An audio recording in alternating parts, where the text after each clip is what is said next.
Have you ever wanted your own TV show? Have you dreamed of showcasing your talent for the world to see? Well, now you can. Have your own TV show. You can have your own 30-minute show.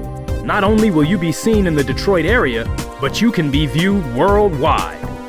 Be seen on WHPR Detroit Live, Comcast Cable Channel 91, on the web at TV33WHPR.com, with the TV33 app, on Roku, Google TV, Apple TV, and on Amazon Fire TV. Act now. Time slots are limited. Sign up today and get a free replay with the purchase of your time slot. For more information, call 313-868-6612. Visit our studios and receive a free TV interview to promote your business, church, or organization by appointment only. I plan to stay drug-free. I pledge to stay drug-free. I pledge to be drug-free.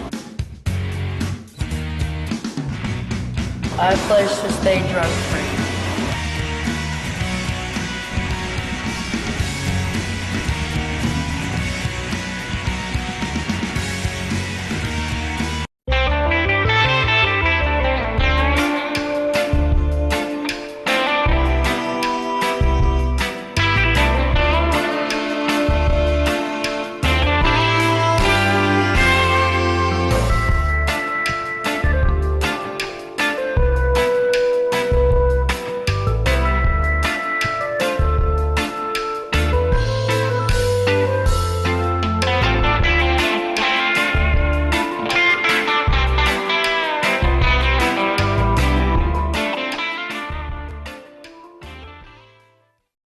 And good afternoon. Welcome to Expose Under the Sun, sponsored by the Detroit Native Sun newspaper. I'm your host, Darwin Griffin, and we have a very enlightening half an hour of newsworthy information from my special guest, and her name is Monica Hickson, and she wrote a book called The COVID Diaries. So you definitely want to go and stay tuned to hear her story, her testimony that she gave about a loved one of hers who had passed away as a result of the COVID-19 illness that he was going through. Our show is live, and our call-in numbers are area code 313-868-0342, 313-868-0351, or 313-868-4336. The website is www.tv33whpr.com, and you're watching us live in the awesome city of Highland Park, Michigan, under the auspices of the Honorable Mayor Hubert Yap, as well as in the phenomenal city of Detroit, Michigan, under the auspices of the Honorable Mayor Michael Douglas. And if you would like to get a copy of her book, she can explain to you a little bit later in terms of, say, about the contact information to get her book. But before we get started, I'd like to make the announcement that in Highland Park, it's going on as we speak right now, for persons over the age of 65 and older can get their vaccination for the COVID-19. And they can do that today, but you would have to be registered, and you'd have to register with the young lady. Her name is Charmaine Robinson, and her phone number is area code 313-590-0470. Again, that's 313-590-0470, and you'd have to contact, her name is Charmaine Robinson, and if you'd like to get the vaccination tomorrow, you can contact her today. But this is for seniors age 65 and older, and the location where they're doing that at is over there at the Ernest T. Ford Recreation Center at 10 Pitkin in Highland Park near Hamilton. So again, you must be 65 and older to be able to go and register for the vaccination. And there may be some additional dates that they may have, but today and tomorrow, and it's from 9 o'clock to 3 o'clock in the afternoon. But also just want to give a few shout outs to some people that, to Miss Alexis Ramsey, just to keep her in your thoughts and prayers. And then also would like to, just give a shout out to a good friend of mine, Carol E. Willis hyphenated Brown. Just keep her in your thoughts and prayers, as well. And others that may be going through, illnesses, or persons that may have, going through a grief process because they lost some loved ones. Please make sure you call, check on people. And we definitely want to go and send our prayers and our thoughts to all of those that may have gone through the terrific snowstorm that it hit, that really caused a lot of people to really, look at trying to keep people safe, keep people warm. And people reached out to a lot of people down in Texas. And so there were a lot of parts that were belted with the snowstorm that they had, as well as other areas throughout the South. So we definitely go and keep a lot of the Texans in our hearts and in our prayers and our thoughts, so that they can stay warm and stay sheltered, so that they don't suffer from what some of the people have lost of life, as well as people that went through a lot of just getting used to having this pandemic, as well as this snowstorm that hit. So again, we definitely lift our hearts and our prayers to those in the Southern Belt, especially in Texas. But today, my special guest her name is Miss Monica Hickson. She wrote a book called The COVID Diaries, and this is a story that she wrote that was based on her fiance, who had contracted the virus last year. But Ms. Hickson, thank you for coming on the show today. Thank you for having me. I appreciate it. And the name of your book again is called The Last Days of My Normal, correct? Yes. Where did that title come from? Well, actually, last year was horrible for me. Mm-hmm. And as I was writing the book, I was thinking what could be something that could be profound as far as a title. Mm-hmm. And The COVID Diaries is the title, and the subtitle is The Last Days of My Normal, because after he passed away, it was a new normal I had to get used to. And my life had been interrupted in so many different ways, and I talk about that in the book as well. Not just that I had lost him, but I lost my way of life, I lost what we were doing together, and so many other people as well. He was not the only person that I lost. I lost a couple of family members as well. So it was very hard for me to kind of understand what was going on, because it was happening so fast, especially in my own household. You were listening to the news, hearing about it, and then everything just happened at once. So that was my last day of my normal. It hasn't been right since. It has been a change in understanding of what the new life looks like at that point. Okay, tell now his name was David? David Norman Reed, yes. Okay, tell a little bit about David Norman Reed. What type of person was he? Oh my God, he was a gentle giant, as I like to call him. Very personable, always had an opinion, very opinionated, but in a fun way. Mm-hmm. Just a relaxed gentleman. He was basically the type of person that you would call a friend. There were no enemies. He would go up to a store and just strike up a conversation. Anyone that knew him would know, there's David again. Whether he was at Farmer Jack's, well, not Farmer Jack's, but like Trader Joe's, or wherever he was, he would just start a conversation. And I would be like, I'm on a time limit. And I'm like, come on, you got to stop. And he's talking. Just really funny. He's just a wonderful, warm, spirited gentleman. Always had a smile on his face. So he gave a new definition to the word gentleman. Yes, he did. Okay. So what made you write the book in the first place? Well, I wrote it for two different reasons. One was to honor him. Mm-hmm. He did not have a memorial service. He did not have a funeral. He didn't have anything, as a lot of people did not. And I wanted to memorialize him. He needed that. He had so many people that loved him, but I didn't feel like he got what he needed or what he was supposed to have. You know, I had kind of visualized how our funerals would be, and I said, oh, there would be all these people there and the type of music that would be played, and I didn't get any of that, and neither did he. So in my mind, I had to make sure that people knew who David Norman Reed was, to make sure that he was just not a number. When you talk of COVID victims, you always think about just a number. And these people had names. And my goal is to make sure that people know that these are human beings that died. It's just not a 500,000 plus number. And that was one of the reasons. And the other reason was to help support those people that have lost family members so that they can have some sort of tool or some understanding. There's people out there, I wish I can reach all of them so we can collectively grieve, which we're doing in this pandemic. Now, kind of chronicleize a little bit about how, his health prior to, the illness that he's come to. His term to say, did he have an underlying condition, or was there something else health-wise that was going on with him that could have made him more susceptible to the virus? Yes, he did.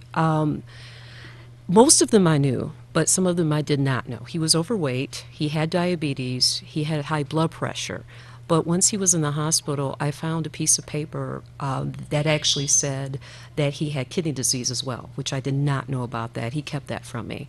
So that was another strike against him. I thought he had just turned 60. So I thought, well, he's in pretty good health for the most part. He wasn't on insulin, so I attributed that to, well, he can make it because at least he's not insulin dependent, or at least he doesn't have these extra issues. But he did. And when I found the piece of paper, it was almost like God was showing me, look, this is something else that was going on with him.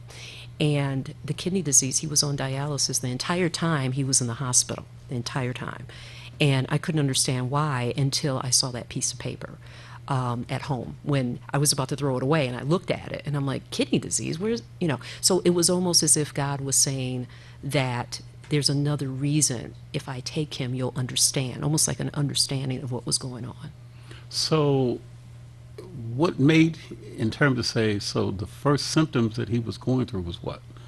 The very first one was just scratchy throat, nose running a little bit, little congestion, fatigue, and then it took a bad turn somewhere. He got sick March 17th. And it was just a scratchy throat, and he just seemed a little lethargic. But I didn't think too much of it. I just assumed that he hadn't had his nap for the day or something. And then progressively throughout that week, he got a little worse. Not bad, because he was still cooking, he was still going to work, he was still doing certain things. And then it seemed like it went down fast. I asked him to go to urgent care, and he did. Reluctantly. And I always thought, like, why do I have to ask you to go? You're sick.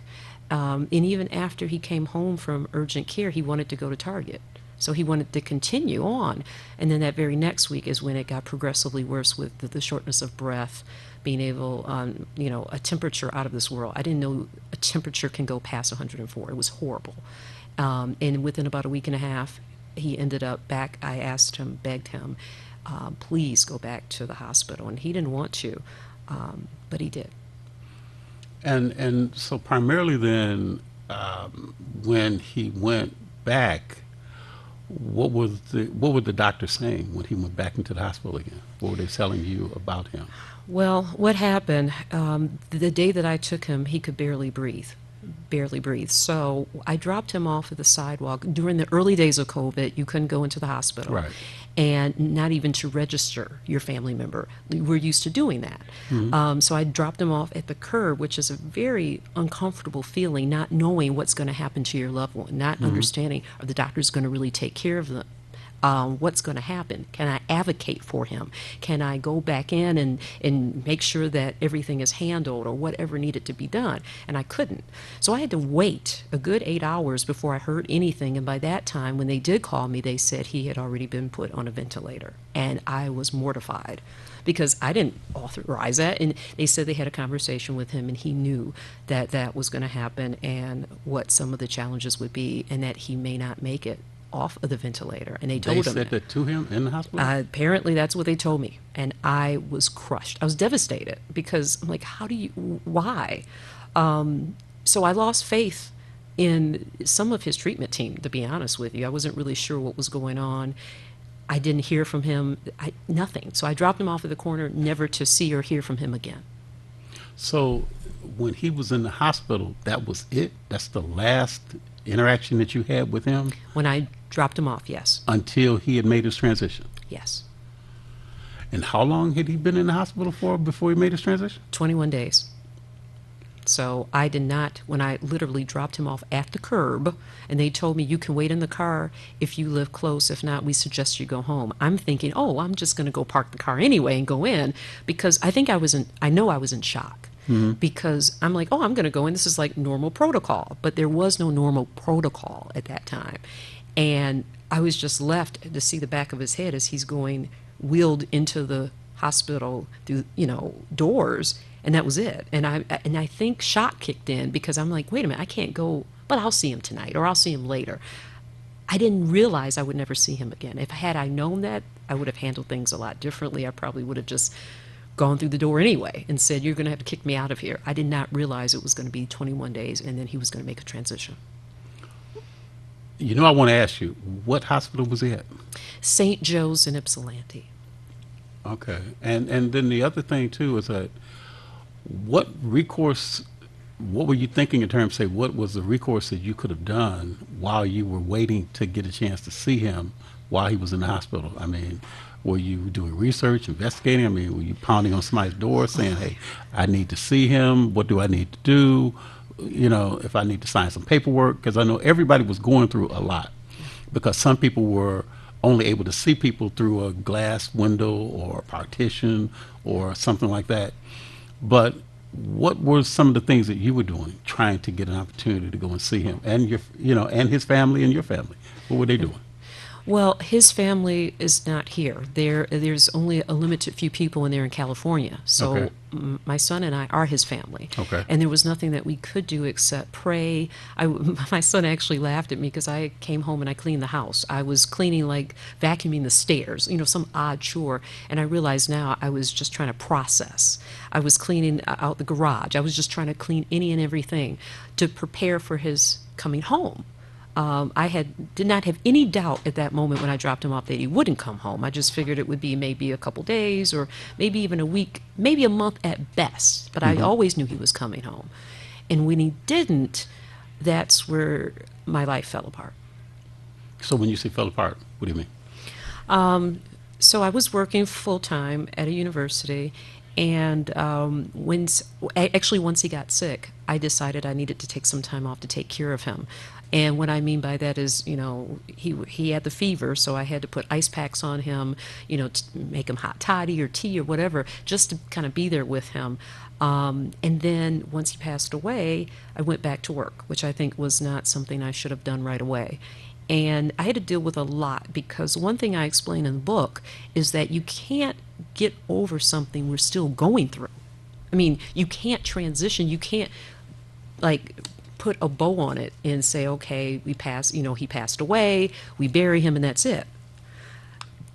People don't really understand when someone dies of COVID, there is no conclusion. There's no closure. There's nothing there. I dropped him off, and that was it. I go to the funeral home to make arrangements. I said, can I see him now that, he's out of the hospital? And they said, no. If we were to allow you to even see him, we would have to put on full hazmat gear. We cannot, because of Michigan law or whatever they had said, cannot open up the box that he was shipped over from the hospital. So I cried. I'm like, I still can't see him? So I could never see him. That day at 9:30 in the morning when I dropped him off, that was the last time I saw him. So what was going through your mind? I mean, you're looking at people on TV, Facebook, other social medias that were talking about their loved ones that were going through the same thing. What was going through your mind? Honestly, a lot was going through my mind. And then were you concerned about your own health during that time? It's crazy. I have asthma. I was not as concerned about my life. I know you're not supposed to feel this way, but I wondered why I didn't get as sick. I did have COVID, but it was a very mild case. And there were nights, honestly, where I did say, why him? Why not me? And I know that's not something you're supposed to say. And I knew that the why not me is because I have a son to raise. But I was very concerned. And when I couldn't turn on the TV. I tried to watch the news. I really tried. And people were saying, hey, did you see this on the news? I said, I can't watch the news. Because every time I turned it on, even if it was for 5 minutes, every single thing was about the next COVID victim. Even yesterday, we reached 500,000. Correct. That was even emotional for me. I cannot watch the news because I know that it's going to be something, especially during that time. It was either about the COVID patients or the person in charge who wasn't handling what was happening. So I couldn't watch the news at all. And it was to the point where I was like, okay, I'm just going to sit here, turn off all the lights, and just wither away at one point. And I was worried about how many people we were going to actually lose. It was a time, it was kind of surreal in a way, that knowing that the world is really just imploding is the way I felt. The world imploded and it took him with it. And so I feel so horrible, not just for David Norman Reed, but for the other 499 plus thousand people that have passed away. Did you ever kind of beat yourself up thinking there was more that you could have done? Every day. Every day. What else do you think you could have done? Honestly, nothing. But when you're grieving, you don't see that. I think when you're grieving, you think there's always something you can do. I mean, I did everything I possibly could that we knew at the time. You have to understand, this was, he got sick. He was one of the early people that actually got sick. So it was changing every day. Oh, you should give him, gin is supposed to clear the lungs as opposed to hot toddies or as opposed to warm or cold compresses. So everything was changing and you didn't know what to do. And I just watched as he suffered, and that was horrible. That was...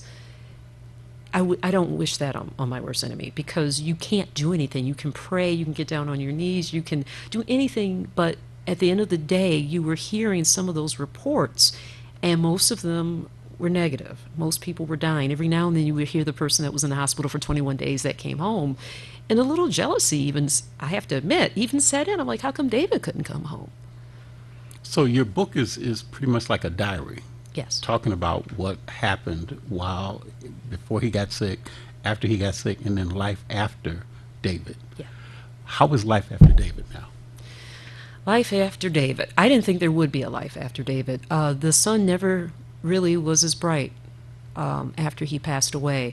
And yes, in the book I talk about, it's kind of, in the beginning it's a diary, but then at the end it's about the different types of grief.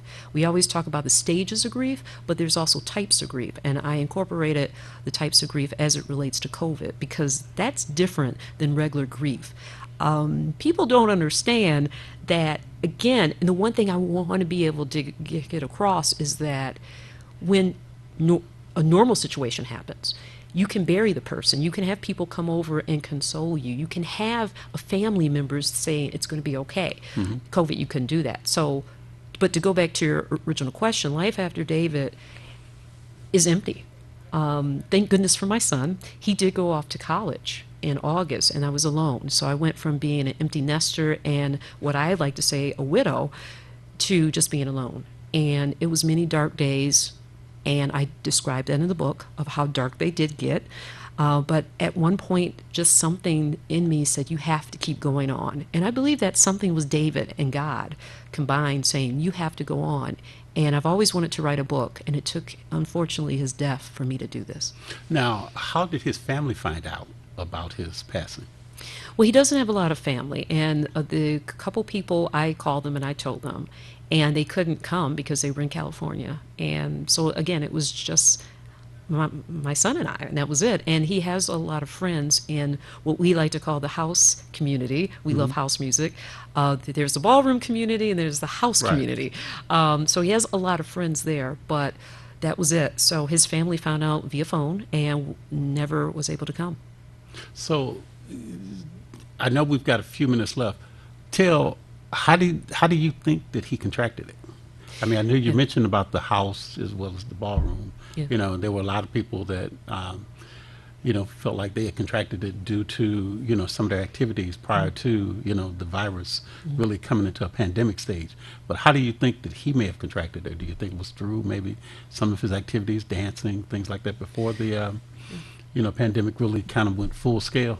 Yeah, it's hard to really narrow that down. He had a part-time job, and it was at the airport, so you did have a lot of traffic and people coming through the airport. And so it could have been there or could have been in our dance community. I don't know, and it's hard for me to say. And I honestly don't even like to think about it, because it's like, what if I did find out who gave it to him? What would I do, and what would that look like? So I think about that daily. And it's a lot of things that you keep processing over and over in your head, like, could I have done something if I had just stopped him? And I remember my son saying, you did tell him not to go out that night. And I said, I did? Because there's a lot of guilt harbored there, even though you didn't do anything, but I believe for myself, from grieving, that guilt comes out, whether you've done something wrong or not. Now, you mentioned in your book, you mentioned about some of the different types of grief. What are some of the different types of grief, and what type of grief did you go through, if you had to kind of give a name to that type of grief? Oh my goodness. Well, there's a lot of them I talk about. Complicated grief would be one of them, but there's a disenfranchised grief. I didn't go through it as much, but the disenfranchised grief is when you feel that you're not being heard, or your grief is not as significant as someone else's grief. I was just his fiance as opposed to his wife. So sometimes when you're just a fiance, it may be like, well, you guys were just dating. No, we had a house. We built a house from the ground up. We lived together for years. We were going to get married. I'm still wearing the ring. I mean, so that there's so many different types. And with COVID specifically, I wanted to kind of bring to the forefront when people say things like, oh, I'm sorry for your loss. I understand exactly what you're going through. You may understand a component of what I'm going through, but you'll never understand it. The only people who can understand that grief are the 500,000 families who had to go through that grief and could not see their family members. Imagine not having anybody there by your side in the hospital, and Right. then you make your transition. So, Well, the question I want to ask too is that we've only got a few minutes left, but if somebody wants to get an opportunity to go and get a copy of The Last Days of My Normal, The COVID Diaries by Monica Hickson, how would they go about acquiring the book? yes. So this book we have here, it's on Amazon. You have to type in my name, Monica Hickson, because if you type in the COVID Diaries, what'll happen, it'll say it's out of stock. And I've had a problem with that. So if you type in Monica Hickson, Hickson, then you'll see that it'll pop up, and then you are able to buy it off Amazon. I was trying to get my website up fast enough so I can have, if people wanted to order it directly. But this is not just for myself, and it's not just for David. It's for all of the families who have lost someone. And the main thing that I want to get across is that everybody has a story to tell, and I want to tell that story, or be at least one of the people telling the story for the 500,000 families and the victims. Well, I think the thing is that do you feel that have you gotten the vaccination? Yes. Do you think that he would have gotten the vaccination? If hindsight being 2020, that he would have gotten the vaccination? And, what is your advice, or would you suggest or recommend to people that may be fighting getting the vaccination? What would you tell them? Well, I had my second shot last week, I want to say. I was torn, honestly. I was definitely torn. I did not want to get it initially, but I'm glad that I did get it, because I have a fighting chance. And it was very emotional for me to even get the shot, because as I'm sitting there, the only thing I kept thinking is, I wish David had an opportunity to actually get this shot. And I think he would have survived. I think he would have wanted to. I know he was a fighter, and he would have probably had some reservations and researched. He would have done a lot of research, as I had, but I think ultimately he would have gotten it. Well, Ms. Hickson, I appreciate you coming on the show and sharing your story, your journey. I would love to have you back on, to talk more about what you're going through, right now. So again, the book is called The Last Days of My Normal, The COVID Diaries by Monica Hickson. I do want to thank you again for coming on the show. We definitely have to have you come back again. Thank you. And you've been watching Expose Under the Sun, sponsored by the Detroit Native Sun newspaper. And if you'd like to get a copy of the Detroit Native Sun newspaper, you can contact Ms. Valerie Lockhart at area code 313-457-5944. And you can pick up a copy of the Detroit Native Sun News at your local Kroger supermarkets. Again, thank you, Ms. Hickson, for coming on the show. We welcome anyone, if you would like to get a copy of the book. Again, how would they go about getting the book real quick? Yep, real quick.